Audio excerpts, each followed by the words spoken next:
Hello, good morning, जोहार। मैं राजू और आप देख रहे हैं 24 झारखंड न्यूज। चलिए जानते हैं झारखंड की आज की 25 मुख्य बड़ी खबरों को। 60 वर्ष की आयु में नहीं रिटायर्ड होंगे सेफ कर्मी, सरकार के आदेश पर हाईकोर्ट ने लगाई रोक।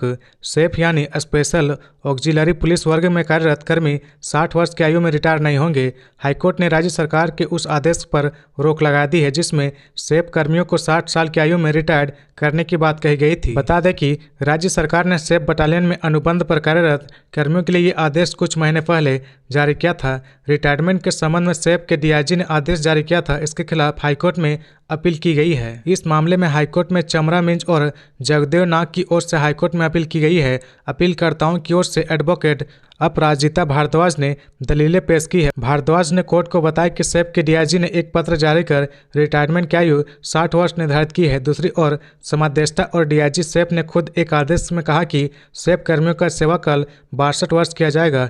बहस के दौरान अपीलकर्ताओं ने रिटायरमेंट की आयु सीमा बढ़ाने की मांग की है। स्पेनिश गैंगरेप पीड़िता बोली, दोषियों को मिले कड़ी सजा, दोबारा ऐसा करने की जरूरत न कर सके।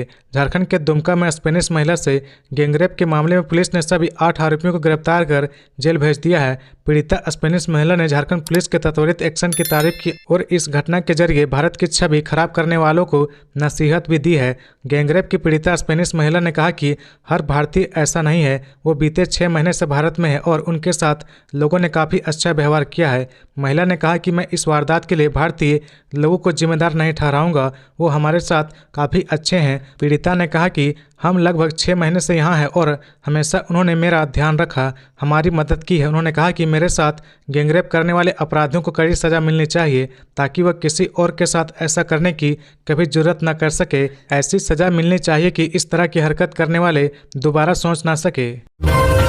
साहिबगंज में शॉर्ट सर्किट से लगी आग, 4 घर जलकर खाक, 2 लोग झुलसे। आग लगी में 4 बकरियां भी जली। झारखंड के साहिबगंज जिले के राधानगर थाना क्षेत्र की चांद शहर पंचायत में मंगलवार को आग लगी में 4 घर जलकर खाक हो गए, जबकि एक घर आंशिक रूप से क्षतिग्रस्त हो गया। 1.5 लाख रुपए, 4 बकरी समेत घर का सारा सामान व कागजात जलकर खाक हो गया। 2 लोग इस घटना में झुलस गए हैं। इसकी वजह शॉर्ट सर्किट बताई जा रही। घटना की सूचना मिलते हैं पड़ोसियों ने कड़ी मशक्कत के बाद आग पर काबू पाया।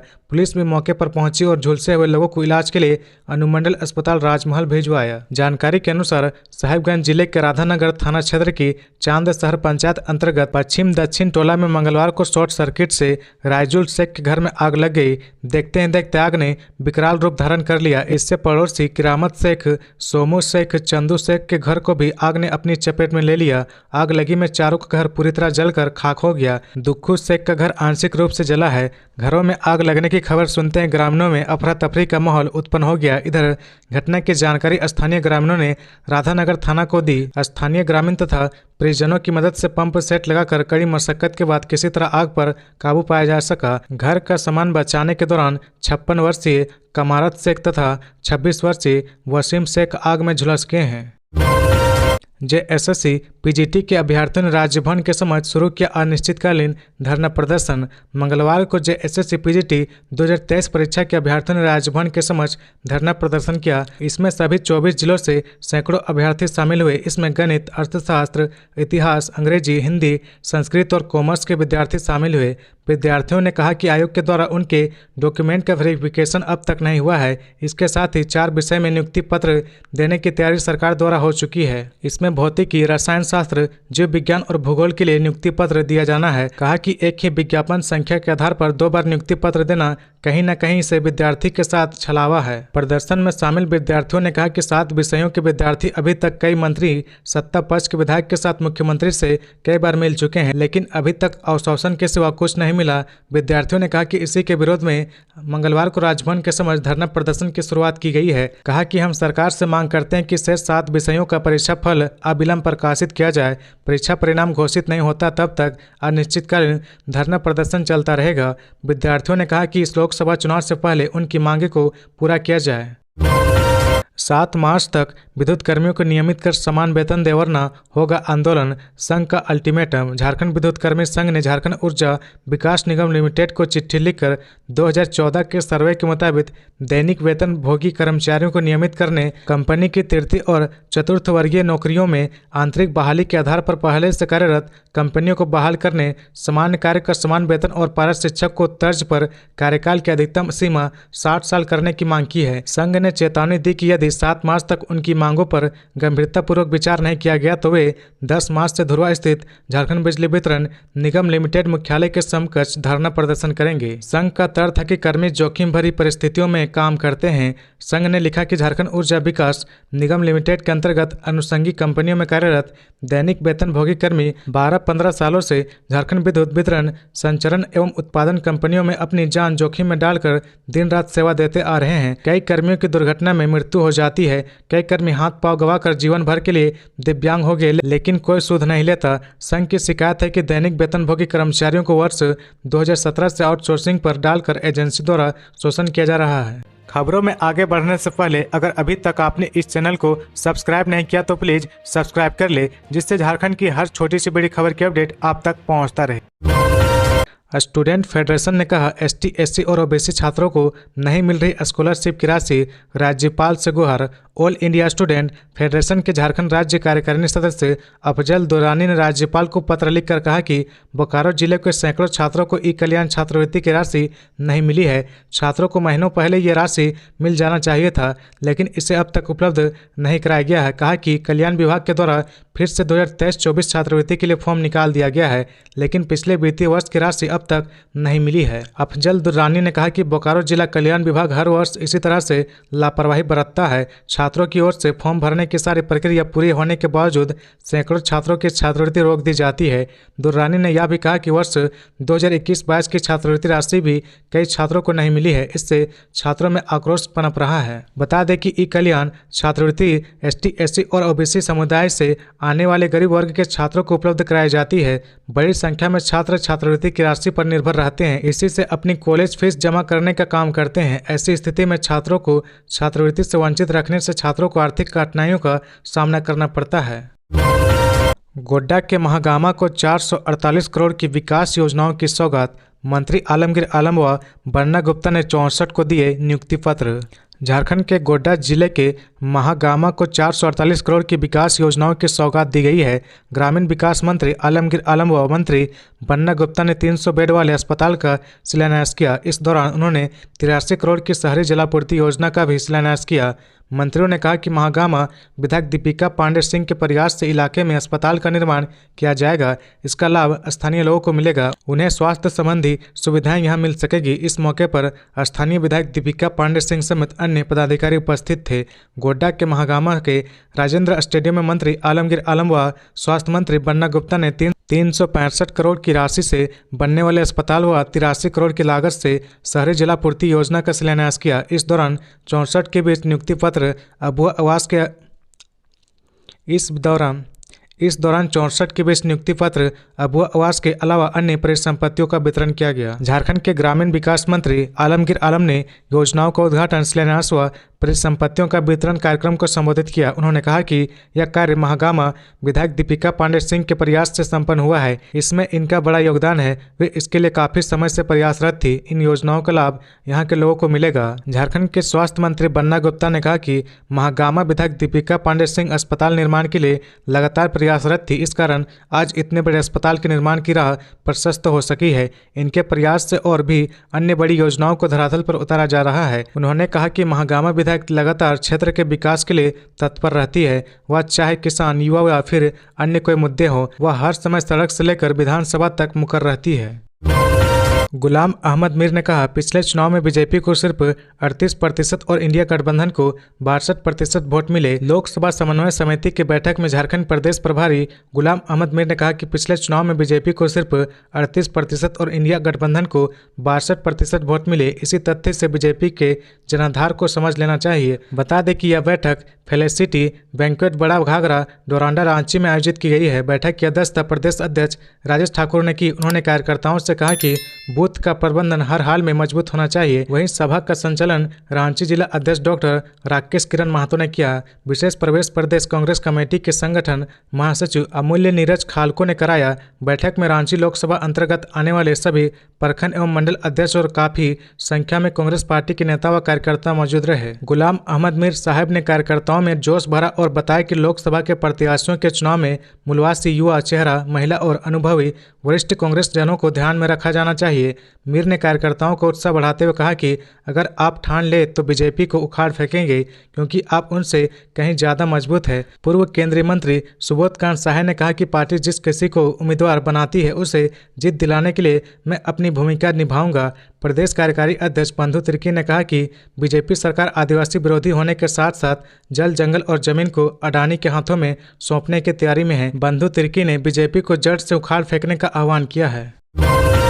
मुख्यमंत्री चंपई सोरेन के प्रधान सचिव विनय चौबे का तबादला, अविनाश कुमार बने सीएम के अपर मुख्य सचिव। झारखंड के मुख्यमंत्री चंपई सोरेन के प्रधान सचिव विनय कुमार चौबे का तबादला कर दिया गया है। उनको पंचायती राज्य विभाग का प्रधान सचिव बनाया गया है। उनकी जगह किसी अन्य को सीएम के प्रधान सचिव के रूप में पदस्थापित नहीं किया गया है। इसके अलावा 3 अन्य विभागों के सचिव का भी तबादला किया गया है। इधर अविनाश कुमार को मुख्यमंत्री का अपर मुख्य सचिव बनाया गया है।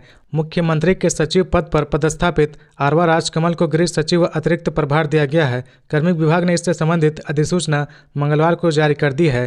ग्रामीण कार्य विभाग के प्रधान सचिव अजय कुमार सिंह को भी स्थानांतरित कर दिया गया है। इनका तबादला करते हुए इन्हें स्वास्थ्य विभाग में पदस्थापित किया गया है। कृषि सचिव अब्बू बकर सिद्दीकी को भी खान विभाग का सचिव बनाया गया है। उनको झारखंड राज्य खनिज विकास निगम लिमिटेड के अध्यक्ष का अतिरिक्त प्रभार भी सौंपा गया है। पूर्व में यह दोनों अधिकारियों के पास इन्हीं विभागों का अतिरिक्त प्रभार था। अब दोनों का तबादला करते हुए अतिरिक्त प्रभार वाले विभागों का ही पूर्णकालिक सचिव बनाया गया है। उद्योग सचिव जितेंद्र कुमार सिंह को कृषि सचिव के रूप में नियुक्त किया गया है। इसके अलावा 2 अन्य विभागों के सचिव को अतिरिक्त प्रभार सौंपा गया है। कार्मिक सचिव प्रवीण टोपो को उद्योग सचिव व ग्रामीण विकास सचिव चंद्रशेखर को ग्रामीण कार्य विभाग के सचिव का अतिरिक्त प्रभार दिया गया है। बोकारो के 6 कलाकार परीक्षित महतो को मिलेगा राष्ट्रपति पुरस्कार, संघर्ष से बनाई है अंतर्राष्ट्रीय पहचान। बोकारो के चंदन क्यारी प्रखंड के खेड़ाबेड़ा गांव निवासी 6 नृत्य के कलाकार परीक्षित महतो को 6 मार्च को दिल्ली में राष्ट्रपति पुरस्कार से सम्मानित किया जाएगा। परीक्षित महतो ने चंदन क्यारी को गौरवान्वित किया है। 1982 से लगातार संघर्ष के बाद उन्होंने अपनी पहचान राष्ट्रीय व अंतर्राष्ट्रीय स्तर पर बनाई है। सामान्य कृषक परिवार में जन्मे परीक्षित महतो ने झारखंड के क्षेत्रीय लोक कला छौ को ही जीवन का आधार बनाया। इनका जन्म 8 फरवरी 1966 को कुर्मी परिवार में हुआ। पिता स्वर्गीय राहनी महतो एक साधारण किसान परिवार से थे। माता स्वर्गीय रमनी देवी गृहिणी थी। श्री महतो ने मुख्य पेशा छौ व कृषि को जीविका बनाया। परीक्षित महतो के सम्मानित होने के साथ ही कला के क्षेत्र में राष्ट्रीय पटल पर चंदन क्यारी की धमक बढ़ेगी। इसका श्रेय जाता है संगीत नाटक एकेडमी छौ प्रशिक्षण केंद्र चंदन क्यारी का, जो कला के क्षेत्र में कलाकारों को मजबूत बुनियादी सुविधाएं उपलब्ध कराने में अपना अहम योगदान निभा रही। बता दें कि केंद्र की स्थापना झारखंड सरकार के पूर्व कला संस्कृति मंत्री सह वर्तमान विधायक अमर बावरी ने की थी। जामताड़ा साइबर पुलिस ने गिरफ्तार किए 5 अपराधी, इस तरीके से करते थे ठगी। जामताड़ा साइबर पुलिस ने 5 साइबर अपराधियों को गिरफ्तार किया है। सभी गिरफ्तारियां जामताड़ा और विद्यासागर थाना क्षेत्र से की गई है। मंगलवार को साइबर थाने में आयोजित प्रेस वार्ता में साइबर डीएसपी मंजरूल ओहदा और साइबर थाना प्रभारी अब्दुल रहमान ने इसकी जानकारी दी है। डीएसपी ने जानकारी देते हुए बताया कि पुलिस को यह सफलता गुप्त सूचना के आधार पर मिली है। सूचना मिली थी कि जामताड़ा के नवाडी एवं हेठ भिट्रा गाँव में कुछ लोग साइबर क्राइम में लिप्त है। इसके बाद कार्रवाई की गई और 5 अपराधियों को गिरफ्तार किया गया। साइबर डीएसपी ने कहा कि गुप्त सूचना मिलने के बाद छापेमारी के लिए टीम गठन किया गया। टीम में विभिन्न स्थानों पर छापेमारी कर 5 अपराधी को गिरफ्तार किया गया है। सभी अपराधियों से पूछताछ की जा रही। पुलिस ने संभावना जताई कि पूछताछ के आधार पर कुछ और गिरफ्तारियां की जा सकती है। साइबर पुलिस ने अपराधियों के पास से विभिन्न कंपनियों के 20 mobile phone, 25 SIM card, 2 ATM card, अलग अलग बैंकों के 3 पासबुक, 1 चेकबुक और 2 आधार कार्ड, 1 पैन कार्ड और नगद 1,30,000 रुपए बरामद किए हैं। साथ ही 2 मोटरसाइकिल को भी जब्त किया गया। पुलिस ने बताया कि यह सभी अपराधी बैंक और विभिन्न ऑनलाइन कंपनियों के अधिकारी बनकर लोगों से ठगी करते थे। लोगों से केवाईसी अपडेट कराने और अधिक छूट का लालच देकर ऑनलाइन खरीदारी करने के नाम पर ठगी करते थे। दुमका सामूहिक दुष्कर्म की पीड़िता अपनी आगे की यात्रा के लिए हुई रवाना। भारत के लोगों के लिए कही ये बड़ी बात। दुमका सामूहिक दुष्कर्म की पीड़िता मंगलवार को अपनी आगे की यात्रा के लिए रवाना हो गई है। रवाना होने से पूर्व उन्होंने दुमका के एसपी को धन्यवाद दिया और उनके साथ सेल्फी ली। इस दौरान उन्होंने मीडिया से बातचीत कर स्थानीय लोगों और सरकार को धन्यवाद दिया। उन्होंने कहा कि इस तरह की घटना मेरे साथ पहली बार हुई है, ये कहीं भी किसी के साथ हो सकता है। इस स्पेनिश टूरिस्ट महिला ने इंडिया आने की वजह के बारे में बताया है। उन्होंने कहा कि इंडिया बेहद शानदार जगह है, यहाँ सब कुछ ठीक है, इसलिए मैंने भारत आने का निर्णय लिया। पत्रकारों ने जब उनसे पूछा कि क्या इस घटना के बाद भारत के लोगों के बारे में उनकी मानसिकता बदल गई है, तो उन्होंने इसे सिरे से खारिज कर दिया। उन्होंने कहा कि मैं अब भी समझती हूँ कि इंडिया के लोग बेहद शानदार है। मेरे साथ हुई घटना के बाद मैं दोष केवल इस तरह की हरकत और सोच रखने वाले अपराधियों को दे रही हूँ। इसके साथ ही उन्होंने यहाँ की सरकार और लोगों को जिन्होंने इस घटना में उनका साथ दिया उनके प्रति आभार प्रकट किया। स्पेनिश टूरिस्ट के साथ हुए गैंगरेप में फरार अपराधियों की गिरफ्तारी के लिए पुलिस की छापेमारी जारी है। गठित की गई एसआईटी ने अब तक कई स्थानों पर दबिश दे चुकी है। वहीं दूसरी तरफ झारखंड हाईकोर्ट ने भी इस मामले में संज्ञान लेते हुए कड़ी प्रतिक्रिया दी है। उन्होंने कहा कि किसी भी विदेशी महिला के साथ आपराधिक घटना देश की पर्यटन अर्थव्यवस्था को नुकसान पहुंचा सकता है।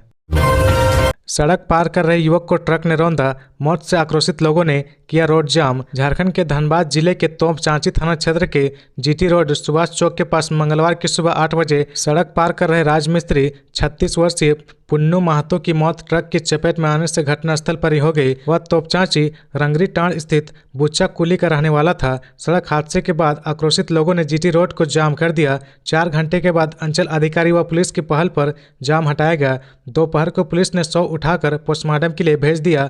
घटना के बाद गांव में सन्नाटा पसरा हुआ है। पुन्नू महतो टिफिन अपने थैले में लेकर पैदल जीटी रोड पार कर रहा था। तोपचांची सुभाष चौक पर सड़क पार करने के दौरान राजगंज से तोपचांची की ओर जा रही कार ने उसे सामने से धक्का मार दिया। कार के धक्के से पुन्नू महतो हवा में उड़ते हुए डुमरी के राजगंज की ओर जा रहे ट्रक के आगे जा गिरा, जिससे उसके शरीर पर 10 चक्का ट्रक रोनते हुए पार हो गया। ट्रक चालक व चक्के में फंसे शव को छोड़कर फरार हो गया। मृतक का एक पुत्र है जो अन्य प्रदेश में काम करता है। मां, पत्नी व पुतोहू का रो रो कर बुरा हाल है। मृतक के शरीर ट्रक के पीछे दोनों टायर के बीच फंसा देख आक्रोशित लोगों ने जीटी रोड की दोनों लाइन को जाम कर दिया। इसके कारण दोनों ओर 12-12 किलोमीटर तक वाहनों की लंबी कतार लग गई।